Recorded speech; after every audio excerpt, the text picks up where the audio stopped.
All right, let's dive right into a seriously fascinating David versus Goliath story that made its way through the Philippines Supreme Court. Welcome to this explainer. Today we're unpacking a landmark legal battle that completely flipped the script on the balance of power between local city governments and massive national entities. I mean, we're talking about a story fueled by money, autonomy, and the ultimate question, who actually gets to lay claim to the massive resources generated right inside a city's borders?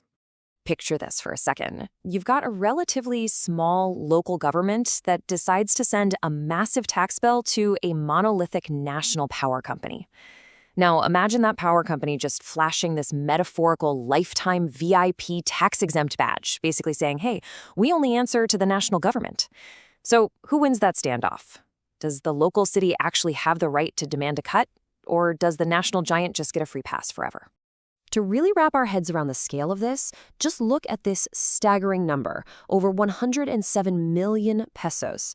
Back in 1992, the National Power Corporation, or NPC for short, posted this immense gross income just from selling electricity to the residents of one single locality, Cabanatuan City. That's not nationwide. That is a massive amount of commerce happening literally right in the city's own backyard. So, seeing this enormous amount of local revenue being generated, the city understandably decided it was time to collect. Following their local ordinance, Cabanatuan City sent NPC a franchise tax bill for just over 800,000 pesos. And the power giant's response? They flat out refused to pay. There was no haggling, no asking for a discount. They literally argued that the city had absolutely zero legal authority to tax them in the first place. Well, as you can guess, the standoff was fierce. The city sued the NPC, demanding the payment plus surcharges, and get this, the local trial court actually dismissed the city's case at first. Yeah, they sided with the power company. But the city didn't back down. The legal battle marched all the way up to the Supreme Court of the Philippines to determine, once and for all, who really held the power to tax in this new era. Part 1. The Corporate VIP Shield, or taking a look at NPC's defenses. Now, at the very beginning of this dispute, NPC's legal armor looked totally bulletproof. They leaned on three main arguments. First, they pointed out that their capital stock was wholly owned by the national government. Second, they noted their charter specifically mandated them as a non-profit organization. This meant any excess revenue couldn't be paid out as dividends. It had to go straight back into expansion. And finally, their original national charter explicitly gave them a lifetime VIP pass, completely exempting them from all provincial and city taxes. They even backed all this up with a famous older Supreme Court ruling, the Bosco versus Pagcor case. In that one, the court basically declared that local governments have absolutely no power to tax instrumentalities of the national government. The logic makes sense, right? A mere local government shouldn't be allowed to impede or control national policies through taxation. So MPC's defense was frankly formidable. They considered themselves a national instrumentality, making them completely untouchable by a local city. Part 2, the local autonomy shift and how the rules were rewritten. But right here is exactly where the story takes a massive turn.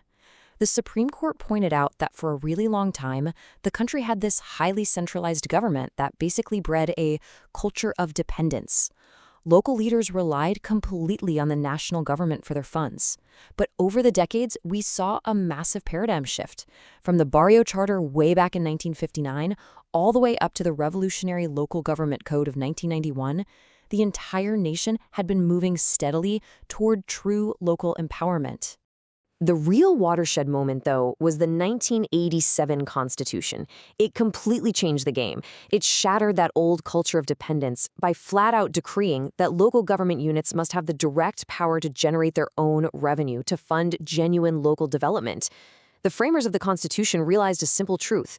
You just can't have strong local communities if they don't control their own purse strings. Part 3, the game changer, specifically Section 193 of the Local Government Code. So this constitutional shift gave birth to the Local Government Code of 1991. And Section 193 of that code, it acted basically like a new bouncer at the club, revoking all those old VIP passes. It explicitly withdrew tax exemption privileges from pretty much everyone, and yes, that included government-owned corporations. It left only a very tight, exclusive list of entities with tax-free privileges, things like local water districts, registered cooperatives, and nonprofit hospitals and schools. And if you look closely, notice who is very clearly missing from this list? Yep, the National Power Corporation. Now, the trial court initially thought this new 1991 law was just a general law that couldn't override NPC's specific charter. They viewed it as an unfavored, implied repeal. But the Supreme Court stepped in and corrected this, using a really foundational legal maxim, expressio unius est exclusio alterius. In plain English, that means by explicitly listing exactly who kept their exemptions in the new law, the legislature expressly excluded everyone else. So it wasn't some fuzzy implied repeal. It was a direct, unequivocal withdrawal of NPC's tax exemption. Part 4, redefining the franchise, or asking what NPC is actually doing. Okay, so NPC lost its blanket exemption, but they had a backup defense ready. They argued that even if they could be taxed, a franchise tax only applies to private individuals and private corporations, not a government entity like them. Well, the Supreme Court completely dismantled that argument by explaining the difference between two types of franchises. A primary franchise is simply your basic right to exist as a corporation. But a secondary franchise? That's a special privilege conferred by the state to do business and use public resources. A franchise tax isn't a tax on merely existing. It's a tax on exercising that secondary privilege. And when you really look at NPC's operations, they undeniably exercise a massive secondary franchise. They hold special powers that ordinary businesses could only dream of. They take water from public rivers, they construct massive transmission lines over public land, they use streets and highways, and they even exercise the awesome power of eminent domain to acquire private property. They are heavily utilizing public resources to conduct every bit of their operations. So, the absolutely crucial takeaway here is this. While NPC is a government-owned entity, generating power and selling electricity in bulk is not a sovereign governmental function. It's not like running a police force or a court system. It is very much a commercial, proprietary, business-like function.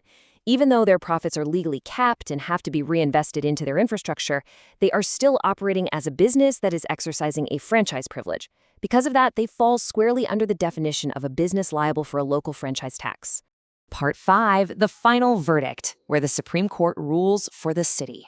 So, how did the Supreme Court ultimately resolve this massive clash between a local city and a national power giant? They ruled completely in favor of Cabanatuan City. They pointed directly to Section 137 of the Local Government Code, which uses some pretty uncompromising language. It says cities can impose franchise taxes notwithstanding any exemption granted by any law or other special law. The court recognized that allowing national government corporations to just keep sweeping tax exemptions was causing a serious detrimental erosion of the local tax base, and this new law was designed specifically to put a stop to that. The court wrapped it up beautifully with this rationale, stating, taxes are the lifeblood of the government. Genuine development can be achieved only by strengthening local autonomy and promoting decentralization. That old doctrine where the national government held every single card, it was officially gone. Because taxes truly are the lifeblood of the government, this whole case leaves us with something pretty important to ponder. How many other local cities and communities out there can only achieve true progress when the massive national giants operating right in their backyards finally start paying their fair share? Thanks so much for joining me on this explainer, and keep learning.